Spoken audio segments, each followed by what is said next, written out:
Bismillahirrahmanirrahim. Assalamualaikum warahmatullahi ta'ala wabarakatuh everyone. My name is Humairah BINTI HASSAN with metric number 2312032, and in this video I will be presenting a book entitled Postmodernism and Islam, Predicament and Promise that is written by a renowned scholar named Akbar Ahmed. Before I begin with the presentation, let me first introduce the author. So, Akbar Ahmed, whose full name is Akbar Ahmed, is a renowned scholar, a professor, and the Ibn Khaldun Chair of Islamic Studies at American University in Washington, D.C. Akbar Ahmed also has had a remarkable career in public service, where he previously served as Pakistan's High Commissioner to the United Kingdom in Ireland. So, beyond his academic and diplomatic careers and roles, Akbar Ahmed is also a renowned writer, anthropologist, and a filmmaker. His works cover many forms and aspects, including academic book, stage plays, a feature film, and even a comic book. And all of his work have been praised for their deep exploration on identity, culture, and the Muslim world. Some of his notable works include Discovering Islam, Islam Globalization and Postmodernity, Journey into Europe, Islam, Immigration and Identity, and the last one is Postmodernism and Islam, Predicament and Promise, which is the book that I will be presenting in this video.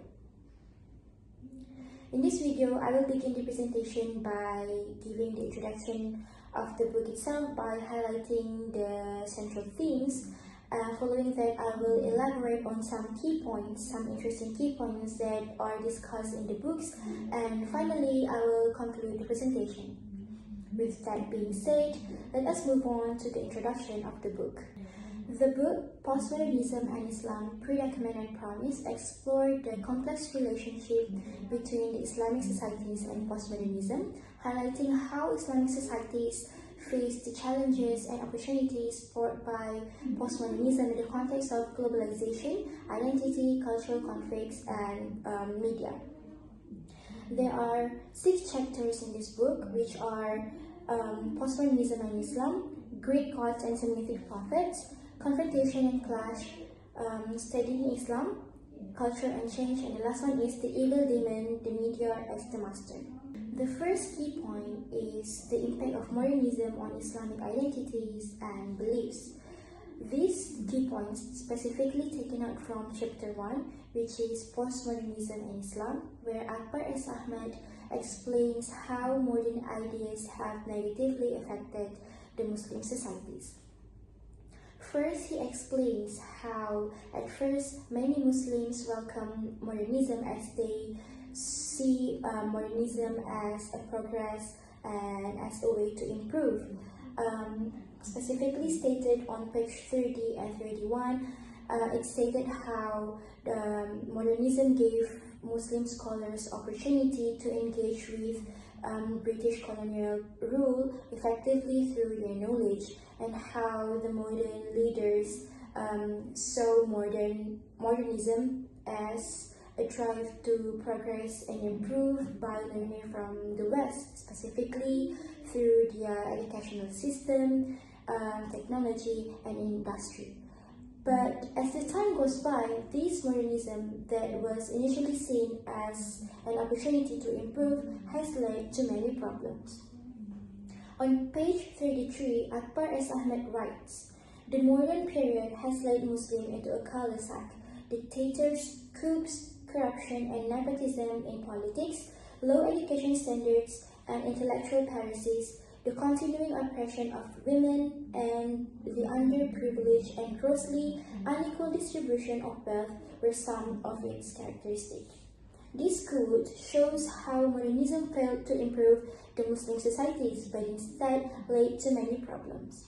Following that, on the same page 33, he stated Muslims were coming to the same conclusion as Giddens on the question of modernity. 1990, they too saw it as a Western project. This explained that many Muslims began to see modernism as a Western project, something that is created by the Western that is forced onto them. Now, this problem has led into a deeper crisis as the Muslims started to feel lost, confused, and question their fate. Akbar Ahmed writes on page 33, the reality of Muslim life was a far cry from the edifying and noble Islamic ideal. Muslim, as most people who believe in God, ask if God had abandoned them. Other Muslims turn the question round, had they abandoned God? In this chapter, Akbar Ahmed criticizing the modernism by describing the negative consequences it gave to the Muslim societies and how it negatively impacted the Islamic beliefs and the Muslim identity. Therefore, it is very important for us as a Muslim to hold on to our identity and spiritual values when facing pressures and challenges from the outside powers and culture. The second key point is the differences between West and Islamic ways of thinking and lifestyles. This key point is specifically taken out from chapter 2, where Akbar Ahmed explains the differences between the Western world and the Islamic world. He says that the Western is shaped by the Greek ideas that focuses on human-centered ideas, logic and reasons, while on the other hand, Islam is based on the teaching of the prophets that focuses on God's messages, moral values, and following divine guidance.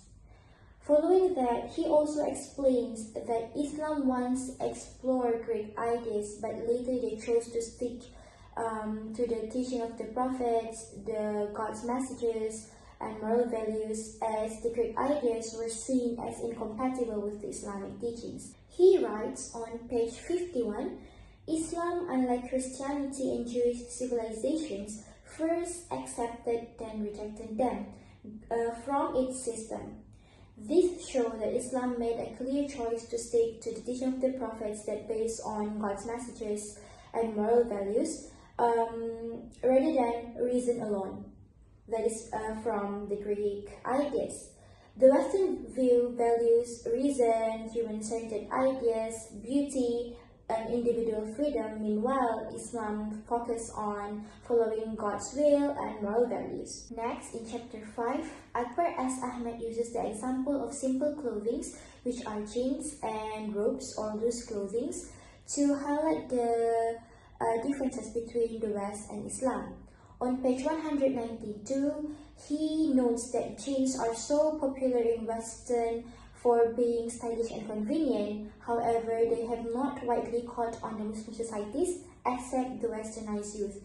This is due to the religious, sociological, and dietary habits cultures. First, Islam is specific and strict about modesty for both men and women, and clearly jeans contradict that principle. Jeans are also not suitable to be worn during Muslim practices, for example, the prayer movements, as they require loose and comfortable clothing. Furthermore, cultural habits like sitting cross-legged on floors and dietary habits like having heavy meals during lunch make loose clothing more practical. Through this comparison, Akbar Ahmed shows how simple clothing, jeans and robes or loose clothing, could depict the difference in lifestyle, culture, and religious tradition between the West and Islam. The next key point is the role of media in shaping perceptions of Islam. This key point is widely discussed on every chapter in the book. However, specifically in chapter 6, Akbar Ahmed refers to the Western media as the evil demon and the master to depict the Western media's nature that is pervasive and has damaging influence in shaping a global perception of Islam. On page 223, he writes, "Nothing in history has threatened Muslims like the Western media. The Western media are ever-present and ubiquitous, never resting and never allowing respite. They probe and attack ceaselessly, showing no mercy for weakness or frailty." In this specific quote, he explains that nothing in the past, nothing in the history has ever posed a threat to Islam and Muslim as the media does today. The Western media, in his word, is ever-present and ubiquitous, never resting and never allowing respite, to depict the media constant attacks in misrepresenting the Islam and the Muslim. I personally find these key points interesting because this is the reality. This is still happening in today's world. The Muslim societies has been constantly attacked as the Western media used to influence, to misrepresent and show negative stereotypes of the Muslim and Islam. Following that, Akbar asks Ahmed also argues how Muslim does not have the place to stand up to represent themselves in mainstream media. On page 256, he stated, because of the power and aggressiveness of the Western media and its anti-Islamic posture, Muslims appear to have lost the capacity to represent themselves, even to express what they see and know as the reality of their lives. Muslims in the media have no voice, no platform, so they cannot object or explain. He explains that Muslim lacks of platforms to stand for themselves, to show the true color of the true identity of the Islam, and object how they are being represented by the Western. He explains that Muslim lacks platforms to stand for themselves and to object how they are being portrayed by the Western media. The Muslim voices were silenced, and when they talk about their rights, when they stand up for themselves, it is often seen as fanaticism and extremism. And at the end of the chapter, on page 264, he writes, the test for Muslim is how to preserve the essence of the Quranic message of Adil and Ahsan, Ilm and Sarf without it being reduced to an ancient and empty chant in our times. How to participate in the global civilization without their identity being obliterated. It is an apocalyptic test, the most severe examination.